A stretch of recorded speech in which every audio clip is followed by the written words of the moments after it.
we feel like it's necessary to talk about a particular media source that we believe got it wrong.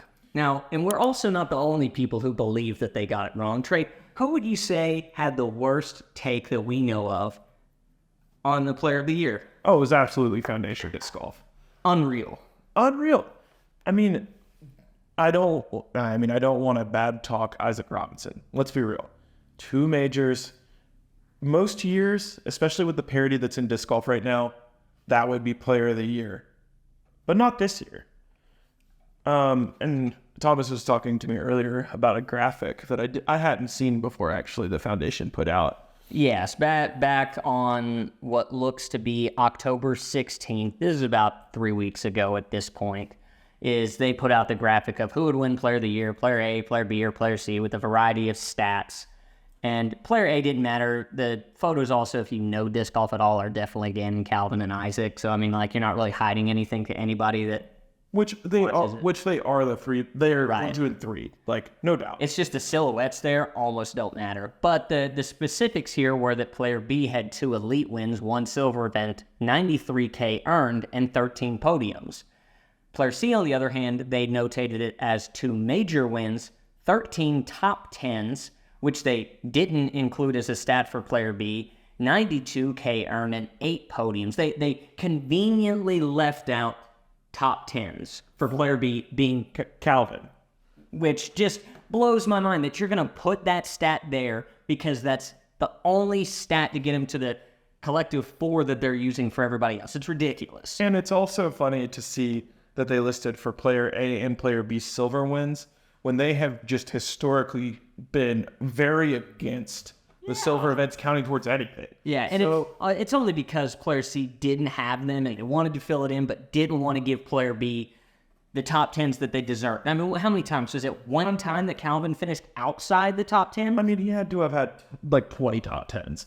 I mean, insane, the consistency there. His average finish was it just under 4th or was it just under 3rd? I think it was just under 4th. But either way, in a season where there's so much, like I mentioned before, there's so much parity, there's so much competition, guys like Parker Welk winning tournaments, you know, you've seen people all over the course, Emerson Keith winning, Adam Hammis, just the names go on and on.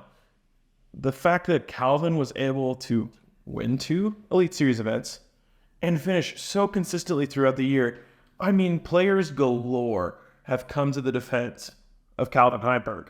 I mean, you even just see on the post. Gannon Burr himself says Team Vinny. Simon Lazat says Calvin, no doubt, 3 stars.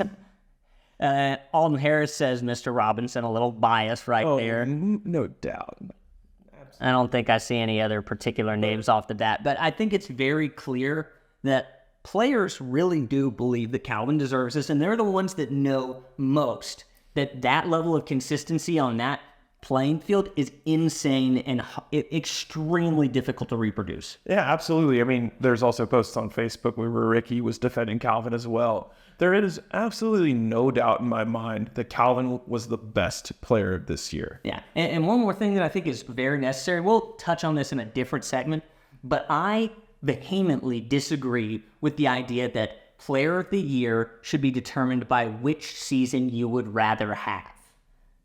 That's what they decided to talk about. Oh, yeah. I would much rather have the Champions Cup win and the World Championship win. I think that those 2 things can exist completely separately because in any season, if I came in and Calvin's season was 1 and the other one was just honestly finishing 30th place every time, but I won the World freaking Championships, I'm probably going to take that one. Yeah, because it's Worlds. And I don't deserve Player of the Year in that situation. No, because Player of the Year is something that speaks to the season as a whole. It doesn't speak to 4 events.